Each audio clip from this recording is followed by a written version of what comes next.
안녕하십니까? 인생의 복잡한 문제들을 말씀으로 단칼에 해결해주는 김종근 목사의 쾌도 남마입니다.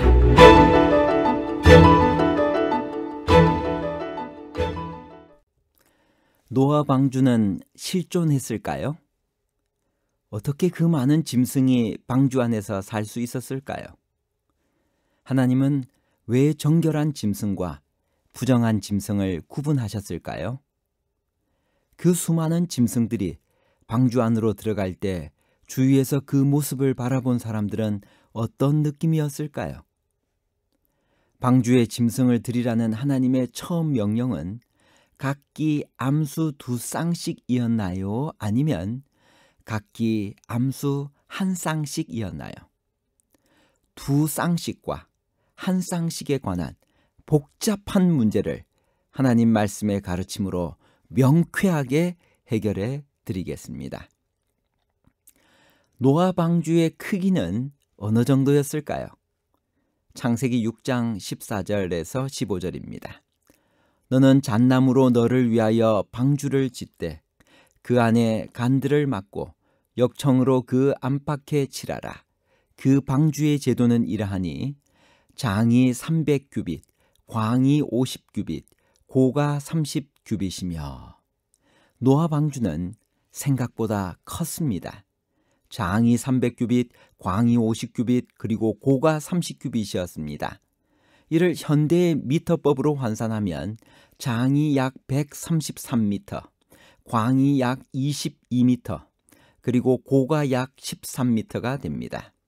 국제 경기를 위한 축구장 규격이 길이 100에서 110m, 폭이 54에서 75m이니 그것과 비교하여 상상하면 크기가 짐작이 될 것입니다.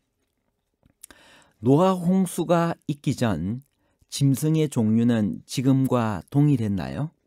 창세기 2장 19절 여호와 하나님이 흙으로 각종 들짐승과 공중의 각종 새를 지으시고 아담이 어떻게 이름을 짓나 보시려고 그것들을 그에게로 이끌어 이르시니 아담이 각 생물을 일컫는 바가 곧 그 이름이라.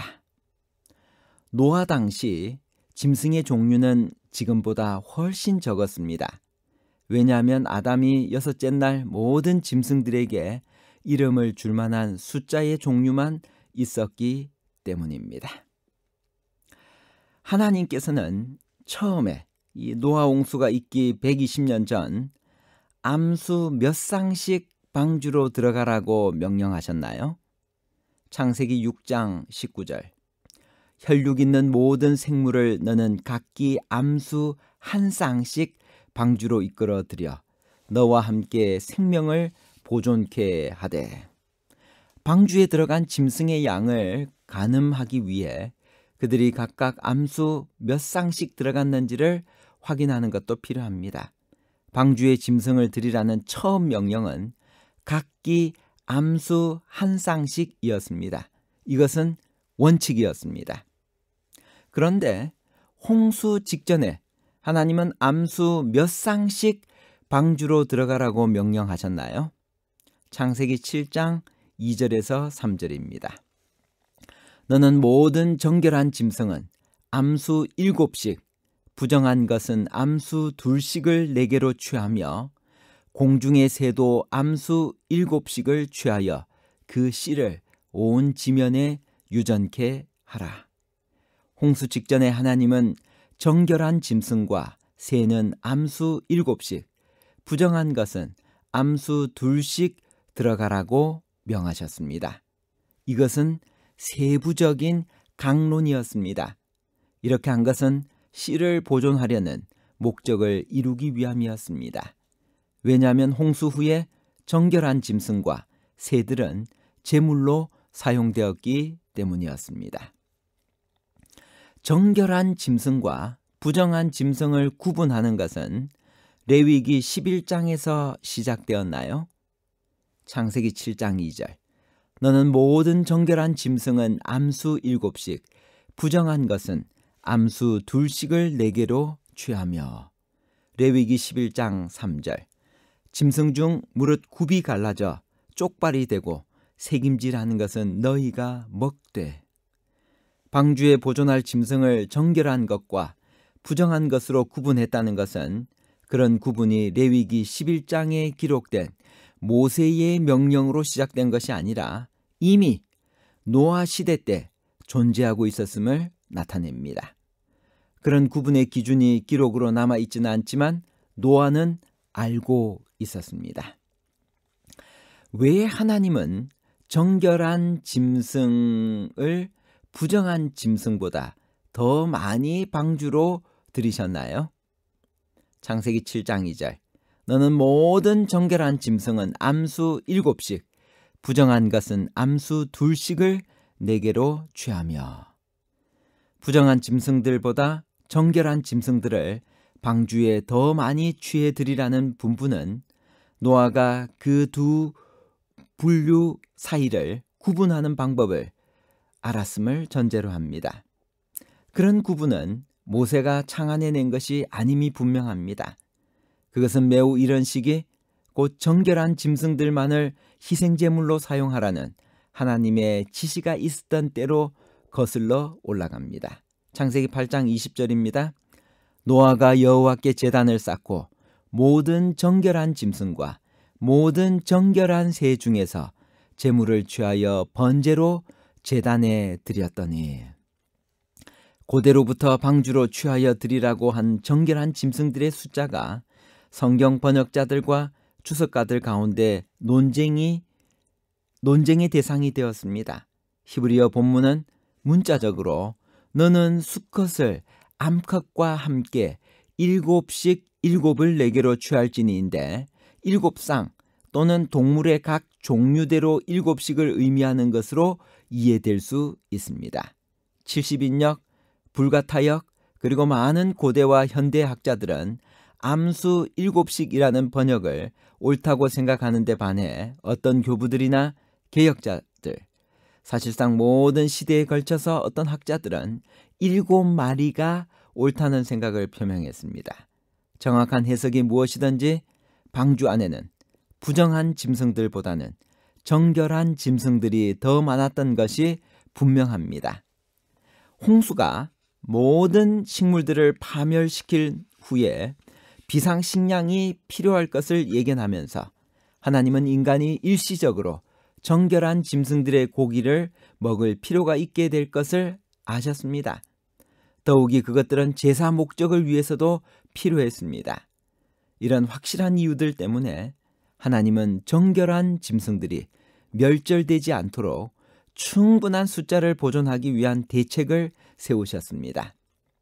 노아에게 한 첫 번째 지시에서 하나님이 정한 짐승과 부정한 짐승들 사이를 구분하지 않은 것은 홍수가 나기 120년 전인 그 당시에는 그러한 상세한 지시사항들이 필요치 않았다는 사실로서 설명될 수 있습니다. 온갖 종류의 짐승들이 방주로 들어가는 모습을 본 경건치 않은 자들은 어떤 반응을 보였나요? 창세기 7장 9절. 하나님이 노아에게 명하신 대로 암수 2씩 노아에게 나와 방주로 들어갔더니. 부조화 선지자 97페이지에서 98페이지에는 다음과 같이 말씀하십니다. 그러나 사람들은 빛을 계속적으로 거절함으로 말미암아 마음이 아주 강팍해졌기 때문에 이러한 광경도 그들에게 순간적인 인상밖에 줄 수 없었다. 태양이 여전히 영광스럽게 빛나고 땅이 거의 에덴의 아름다움으로 옷 입은 것을 보았을 때 이 멸망받을 운명에 처한 사람들은 소란한 환락으로 그들의 마음에 떠오르는 두려움을 없애버렸고 그들의 난폭한 행위로 이미 일깨워진 하나님의 진노의 재앙을 자신들에게 불러들이는 것 같이 보였다. 오늘날 하나님께서 우리에게 보여주시는 재림의 징조를 보고 우리는 어떤 반응을 보여야 할까요? 베드로후서 3장 3절에서 4절. 먼저 이것을 알지니 말세에 조롱하는 자들이 와서 자기의 정욕을 따라 행하며 조롱하여 이르되 주께서 강림하신다는 약속이 어디 있느냐? 조상들이 잔 후로부터 만물이 처음 창조될 때와 같이 그냥 있다 하니. 부조와 선지자 101페이지에서 104페이지까지 있는 말씀입니다.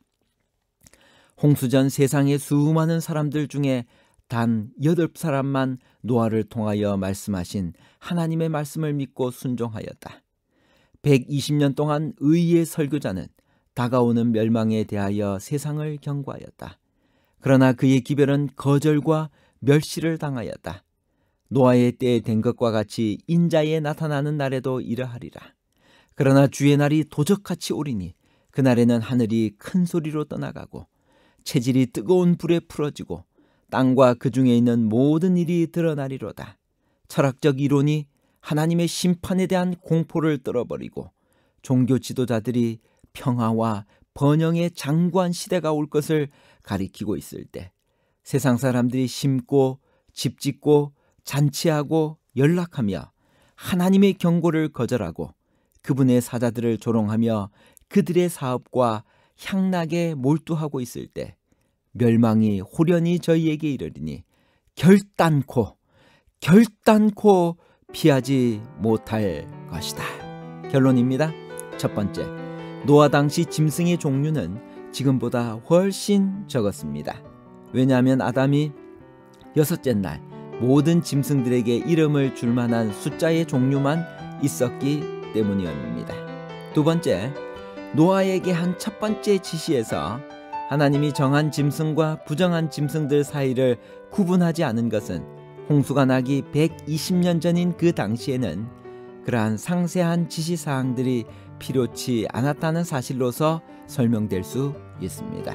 세 번째, 방주에 보존할 짐승을 정결한 것과 부정한 것으로 구분했다는 것은 그런 구분이 레위기 11장에 기록된 모세의 명령으로 시작된 것이 아니라 이미 노아 시대 때 존재하고 있었음을 나타냅니다. 감사합니다.